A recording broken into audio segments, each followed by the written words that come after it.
What is that?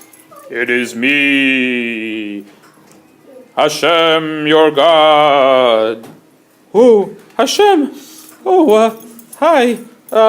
Very nice of you to come over here to class. Why are you here today? I have come to teach you about the 10 commandments that were given at Har Sinai. Oh, Hashem, we're getting scared. Hashem,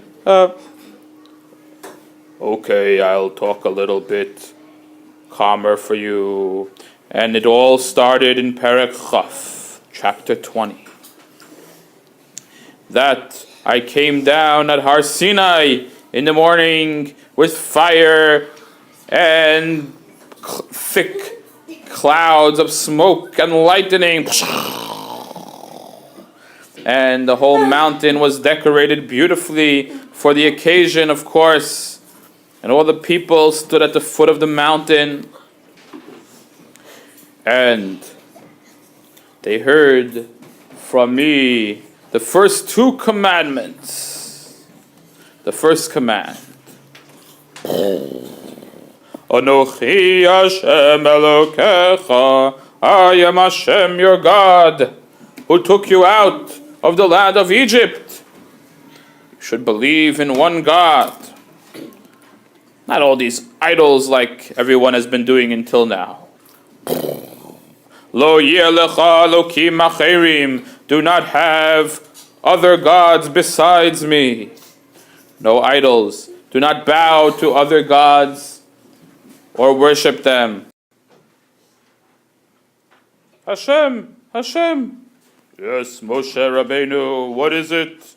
Hashem, the people have sent word that it is too much for them hearing your voice, and they are literally fainting and passing away from the fright. Okay, so they have heard the first 2 commandments from me. The command of Anochi Hashem, I am Hashem your God, and Lo Yelecha Elokim Acherim, and not to have other gods. Right, Hashem, that's going to be the source for all of the mitzvot that they should do, and all the mitzvot that they should not do. That includes the whole Torah. Right, I will give them 248 mitzvot to do.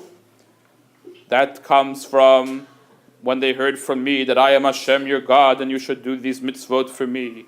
And I'm going to give them 365 negative commandments not to do. And that is included in the things I said, don't do. Do not worship other gods.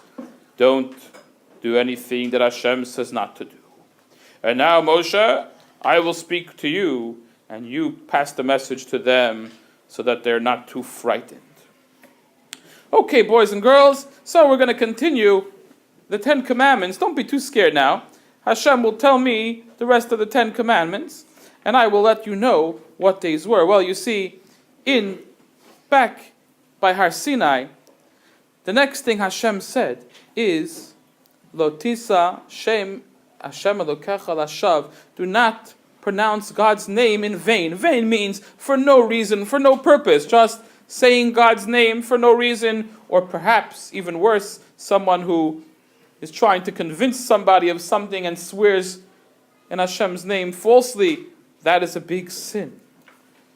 And the next commandment is Zachor et Yom HaShabbat lekadsho. Remember the Shabbos day to keep it holy. And boys and girls, well, there are 2 parts that I really taught them over here. Zachor and Shamor. Zachor is to remember Shabbat by doing special things like making kiddush and wearing special clothes and eating special foods and praying special tefillot. But there's also Shamor. Guard the Shabbat. Not to do any things which are considered melachot, forbidden on the Shabbat. And then I taught them about honoring your parents. You mean honoring Hashem? Right, Hashem, of course. Honoring your parents is just like honoring Hashem. That's right. because I gave your parents the ability to have children, and if you honor them for having you as a child, you are really honoring me, and I will reward you with long life. That's right, boys and girls, the reward for honoring Hashem is having long life. And what a special reward. And of course, the next 5 commandments are all things that Hashem says do not do. These are really bad things that none of you, I'm sure, would ever think about doing, but Hashem has to say them so that we will have a civilized world with people that do the right thing and act the proper way. And that is, lo tirtzach, do not kill. Lo tinaf, don't commit adultery, like stealing someone else's husband or wife. Lo tignov, do not kidnap. Now I know that you guys know that ganav means to steal, but we're talking about here kidnapping, stealing a life. There's another commandment not to actually steal money. And of course, lo sa'aneh bre'acha et shaker, do not be a false witness. Like if you come to court and you say, I saw that Jack fell down the hill and fetched a pail of water and broke it, and now he owes Farmer John $20. And if it didn't happen, that would be being a false witness, because you're making somebody else pay for something that they didn't do, or something worse. And that is a big sin. And the next one, the last one, is lo tachmod. Do not be jealous. Don't envy. Like you see somebody really has something that you really like. Maybe it's a toy or a car or a bicycle or whatever. Don't come over to them and say, come on, give it to me. I really want it, and pressure them to try to sell it to you or give it to you. That is not what Hashem wants us to behave. Remember that everything we have is a gift from Hashem. And if Hashem didn't give it to us, it means we don't need it. And if someone else has it, Hashem wants them to have it. Hashem will give us everything we need and deserve. Don't you worry. And those are the 10 commandments.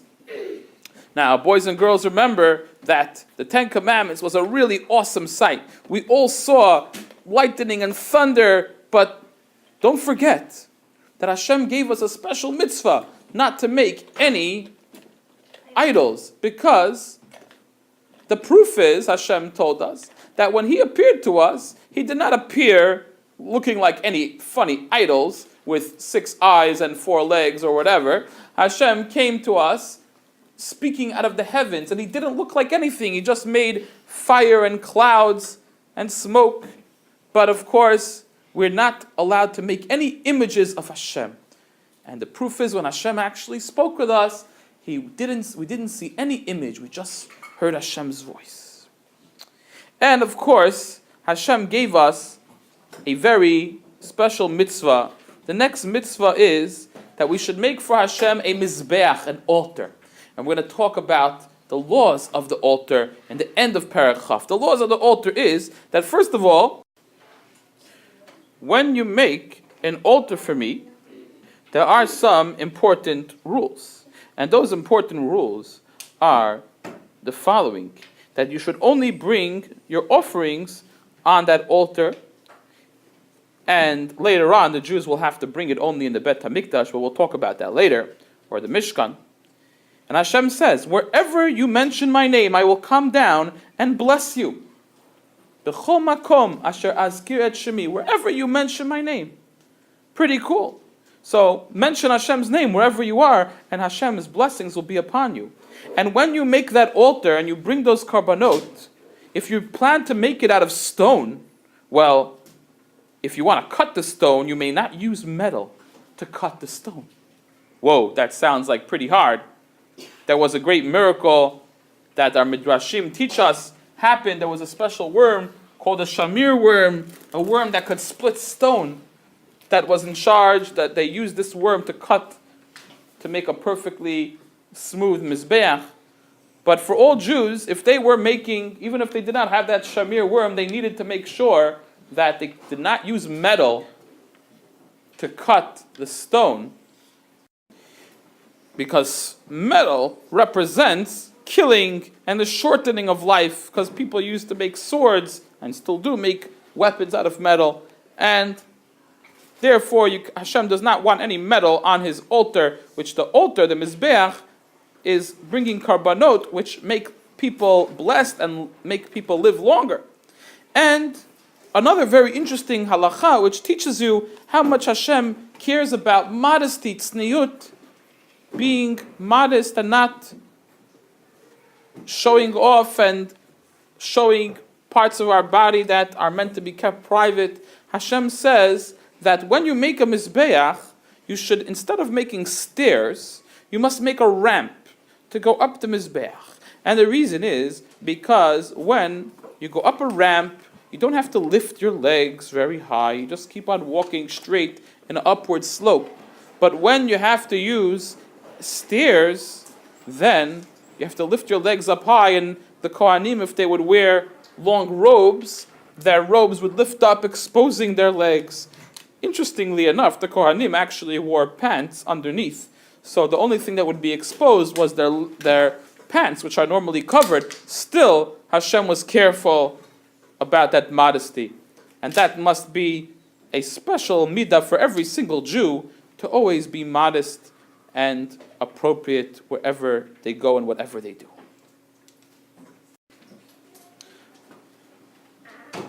Moshe Rabbeinu.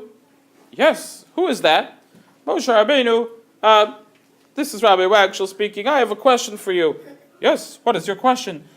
Could you maybe give the kids a interesting way to remember this chapter? I'm not sure. What ideas do you have? Well, silly stories. Well, how about we do something with a nose? A nose? Why a nose? Well, you see, because chapter 20 is chapter nose in our secret code. What?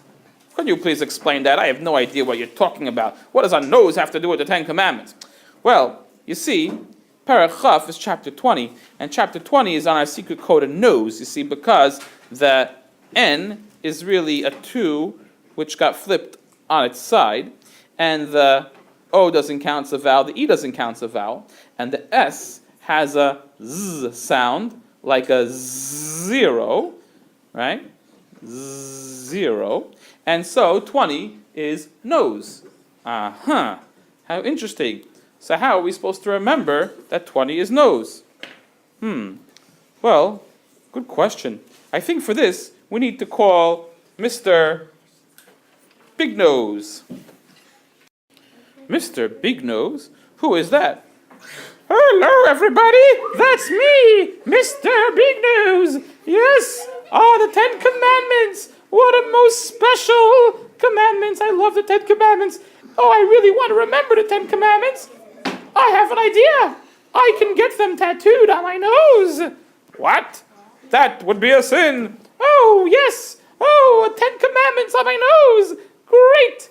Look, let me show you how I would do it. You see, I would just, on my nose over here, I would just divide my nose into 2 parts. You know, the right side and the left side, like the 10 Commandments, made out of blue sapphire stone. And let's see, I would just, draw. I would draw, let's see, Anochi, the first commandment.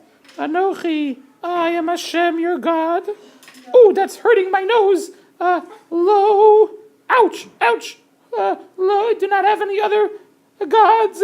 Lo, don't say God's name in vain.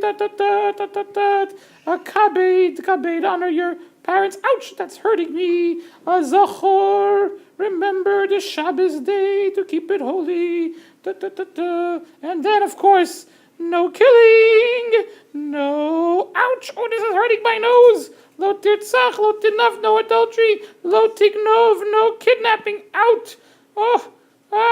Don't be a false witness, and don't be jealous.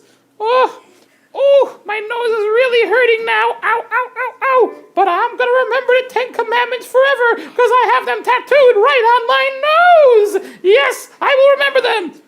Mr. Big Nose, I'm sorry. we're going to have an emergency surgery over here to get rid of this tattoo. This is against the Torah. We're not allowed to tattoo our noses. Okay, Mr. Big Nose. I'm going to have to burn them off. Shh. Ow, my nose is hurting. Woo! Okay, boys and girls, I don't want you to watch this. Okay, maybe I made a mistake getting a tattoo of the 10 Commandments on my nose. That's a ridiculous story. Don't worry, I did it in disappearing ink. Ha ha ha, it was just a joke. Just a joke. But remember, in Perek Chaf, that's chapter 20, that's chapter nose, we learn all about the 10 Commandments. And don't tattoo them on your nose. All you have to do is just study them well and you'll remember them. Well, thank you very much. Oh, what a relief. Thank you, Mr. Big Nose, and no fake tattoos ever again.